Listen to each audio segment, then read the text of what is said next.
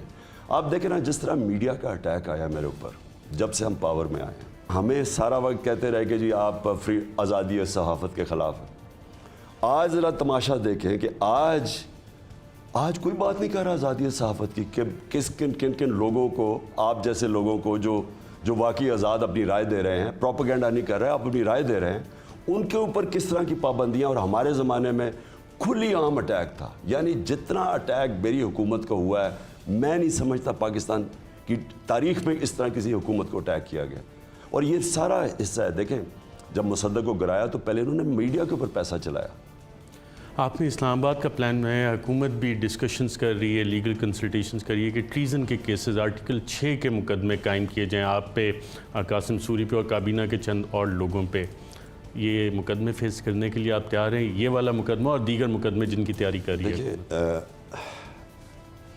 دیکھیں ارشد، میں اس کو ان کے خلاف، چوروں کے خلاف، ایک باہر کی سازش کے اوپر جو ہمارے اوپر مسلط کیے گئے ہیں، میں ان کے خلاف پالیٹکس نہیں کر رہا، میں جہاد لڑ رہا ہوں۔ جہاد کے اندر یہ چھوٹی چیز ہے جیلوں میں جانا، میں اپنی جان کی قربانی دینے کے لیے تیار ہوں۔ یعنی میں یہ کبھی ان لوگوں کو ایکسیپٹ نہیں کروں گا، اور جب تک میں زندہ ہوں میں ان کے خلاف لڑوں گا۔ کوئی مجھے فکر نہیں ہے آرٹیکل 6 لگائیں، جو بھی لگائیں۔ یہ ٹائم ہے پاکستان میں جو کہہ رہا ہوں فیصلہ کن وقت ہے۔ اس وقت اگر ہم ان کے نیچے گھٹنے ٹیک گئے، میں سمجھتا ہوں کہ جو پاکستان، جو اس کے بعد جن ملکوں میں انہوں نے رجیم چینج کی ہے اور جس طرح ہوا ہے، وہ پھر ایک ڈاؤن ورڈ سپائرل شروع ہو جاتا ہے۔ انہوں نے اپنے 10 سال میں دیکھو اس ملک کا کتنی تباہی کیا ہے، انہوں نے خود کتنا پیسہ بنایا، ملک کو کدھر لے کے گئے ہیں۔ انہی چوروں کو پھر اوپر بٹھانا اور ہم چپ کر کے سمجھیں کہ جی آرٹیکل 6 لگ جائے گا، میں جیل میں چلا جاؤں گا۔ میں پھر سے کہہ رہا ہوں جان کی قربانی بھی دینی پڑی، میں تیار ہوں ان کے خلاف۔ اور ناظرین، جو قومیں اپنی تاریخ سے سبق نہیں سیکھتی وہ تاریخ کو دہراتی ہیں۔ یہاں پہ ایک وقفہ لیں گے اور وقفے کے بعد یہ سوال سامنے رکھیں گے کہ آگے کا لائحہ عمل کیا ہے، سلوشنز کیا ہیں، پاکستان کس سمت جا رہا ہے، ایک وقفے کے بعد۔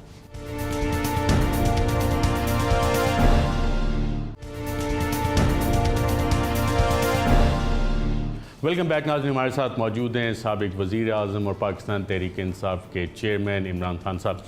الیکشنز کیا سلوشن ہے اس وقت؟ حکومت تو کہتی ہے اگلے سال الیکشنز ہوں گے، آپ سمجھتے ہیں الیکشنز اس سال پاسبل ہوں گے؟ دیکھیں ہمیں انہوں نے یہی جو سارے یہ چوروں کا پلندہ ہے، یہ بار بار کہتے رہے کہ جی یہ سلیکٹڈ ہے، یہ وہ ہے، یہ نااہل ہیں، سب کچھ ہم نے سنا ان کا 3.5 سال۔ اب جب اگر ہم اتنے برے ہیں تو آئے الیکشنز میں، سب سے آسان طریقہ تو فیصلہ کریں نا عوام، جو عوام کرتی ہے ہم کھڑے ہیں اس کے ساتھ۔ وہ جب ٹائم آیا ہے تو اب سارے بھاگ گئے الیکشن سے، اور ان کو پتہ ہے، اب سب کو پتہ ہے کہ جب بھی الیکشن ہوں گے انہوں نے پٹ جانا ہے۔ ہماری صرف ایک ڈیمانڈ ہے، الیکشنز، لیکن ایک صحیح چیف الیکشن کمشنر کے نیچے۔ یہ جو الیکشن کمشنر ہے اس کے اوپر سب سے بڑی پاکستانی پارٹی کو کوئی اعتماد نہیں ہے۔ الیکشن کمشنر نے آپ کو نوٹسز بھی ایشو کیے ہیں آپ کی تقاریر کے حوالے سے، اس پہ کوئی رسپونڈ کریں؟ کوئی پریس ریلیز میں انہیں اندیا تو دیا ہے کہ کریں گے؟ میں تو کہتا ہوں جو مرضی کرنا ہے اس سے کرے، لیکن میں سمجھتا ہوں کہ اتنا بائسڈ قسم کا ایک جانبدار الیکشن کمیشن میں نے کبھی دیکھا ہی نہیں۔ اس سال الیکشن ممکن ہوں گے یا نہیں ہوں گے؟ آپ کی اسٹریٹجی میں آپ نے یہ کیٹر کیا ہے؟ لیکن ایک جب آپ اسٹرگل کا فیصلہ کرتے ہیں نا، جو جد و جہد ہوتی ہے اس کی ٹائم لمٹ کوئی نہیں ہوتی، وہ پھر ایک چلتی جاتی ہے۔ اس وقت میں ساری قوم کو تیار کر رہا ہوں اسلام آباد مارچ کے اوپر، اور اسلام آباد مارچ پہ میں فیصلہ کروں گا اگلا میرا لائحہ عمل کیا۔ لیکن یہ ایک مسلسل جد و جہد ہے، پھر سے اس کا کوئی ٹائم لمٹ نہیں ہے۔ آپ ریگریٹ تو نہیں کر رہے قومی اسمبلی سے استعفیٰ دینے کا؟ اور کیا یہ بھی پلان ہے کہ باقی اسمبلیز جو ہیں وہاں سے، پروونشل اسمبلیز، ان سے بھی استعفے دیے جائیں؟ بالکل میرا پلان ہے، میرا ہر قسم کا پلان ہے۔ پلان اے تو ابھی یہ مارچ ہے ہماری اسلام آباد، اس کے بعد میرے آگے پوری میری اسٹریٹجی بنی ہوئی ہے کہ میں نے آگے کیا کیا کرنا ہے۔ لیکن دیکھیں ہم نے یہ ہے کہ ہم نے اس سازش کو کامیاب نہیں ہونے دینا۔ جو استعفے دیے ان کی ویریفیکیشن دوبارہ کر رہے ہیں نئے اسپیکر؟ دیکھیں نا ان کی تو بڑی سیدھی کوشش ہے، کسی طرح وہ 1.5 سال کھینچ دیں گورنمنٹ میں بیٹھ کے، اور جو بھی کرنا پڑے کہ ہمارے لوگوں کو آپ کہیں گے کہ جی آپ واپس اسمبلی میں آ جائیں، جو ہمارے لوگ ہیں جنہوں نے آپ آ جائیں، ان کو وہی جو مافیا ہوتا ہے خریدنے کی کوشش کریں گے، جو انہوں نے ہمارے لوگوں کو خریدا ہے، جو لوٹے جو بن کے گئے ہیں، اور جنہوں نے میں سمجھتا ہوں کہ جتنی بڑی غداری ان لوگوں نے کی ہے، اور اگر ان کے اوپر عدالتیں کی ایکشن نہیں لیتی، میں تو یہ سوچ رہا ہوں کہ کیا مثال ہے ہمارے بچوں کے سامنے، ہماری آنے والی نسلوں کے سامنے، کہ آپ کے پبلک ریپرزینٹیٹیو بھیڑ بکریوں کی طرح بکے ہیں، سب کے سامنے بکے ہیں۔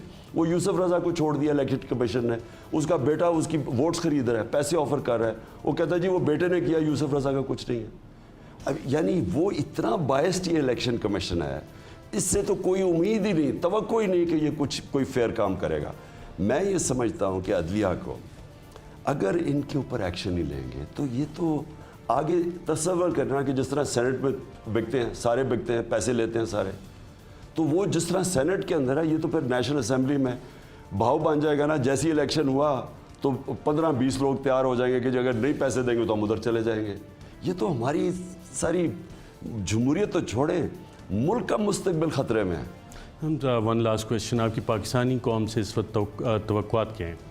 دیکھیں، میں اپنی قوم کو آج عید کا دن ہے، سب کے سامنے ایک ہی بات کرتا ہوں کہ اللہ قرآن میں کہتا ہے میں کبھی کسی قوم کی حالت نہیں بدلتا جب تک وہ قوم خود اپنی حالت بدلنے کی کوشش نہ کرے۔ تو اللہ نے تو بڑے واضح طور پہ ہمیں بتا دیا ہے، امر بالمعروف، کہ آپ اچھائی کے ساتھ کھڑے ہوں اور برائی کے خلاف کھڑے ہوں۔ اللہ نے آپ کو یہ فیصلہ کرنے کو آپشن ہی نہیں دی کہ آپ بیچ میں کھڑے ہو جائیں، یا آپ اچھائی کے ساتھ کھڑے ہوں، اور مہذب معاشرے ہمیشہ رائے حق پہ کھڑے ہوتے ہیں، اور جو باطل ہے، جو جس طرح کے یہ ڈاکو سامنے آئے ان کے خلاف کھڑے ہوتے ہیں۔ یہ آپ کو اپنی مستقبل بچانے کے لیے عمران خان کو کوئی اللہ نے، میں اس کا جتنا بھی شکر ادا کروں کم ہے، مجھے سب کچھ دے دیا ہے۔ آپ کے لیے بڑا ضروری ہے کہ اس وقت اپنے اس ملک کے مستقبل کو بچانے کے لیے آپ کو جد و جہد یا جہاد کرنی پڑے گی۔ آپ کو یہ فیصلہ کرنا پڑے گا کہ کیا ہم اسی طرح بیکاریوں کی طرح زندگی گزارنی ہے، اور یا ایک آزاد قوم، جو بہت بڑا ایک خواب تھا پاکستان کا، جو علامہ اقبال کے اگر پڑھیں تو صحیح کہ کتنی بڑی سوچ تھی اور خواب تھا، اور قائد اعظم جیسے لیڈر تھے۔ تو ہمیں آج فیصلہ کرنا پڑے گا، اور اگر ہم نے یہ صحیح فیصلہ نہ کیا، یہ ہم سب کو یہ کبھی تاریخ معاف نہیں کرے گی۔ سابق وزیر اعظم عمران خان صاحب، بہت شکریہ اس انٹرویو کے لیے۔ ناظرین، آج کے پروگرام میں اتنا ہی۔ جو آخری باتیں، اس پہ غور کیجیے گا، یہ ہمارے مستقبل اور ہمارے بچوں کے مستقبل کی جنگ ہے۔ اجازت دیجیے گا ناظرین، اللہ حافظ۔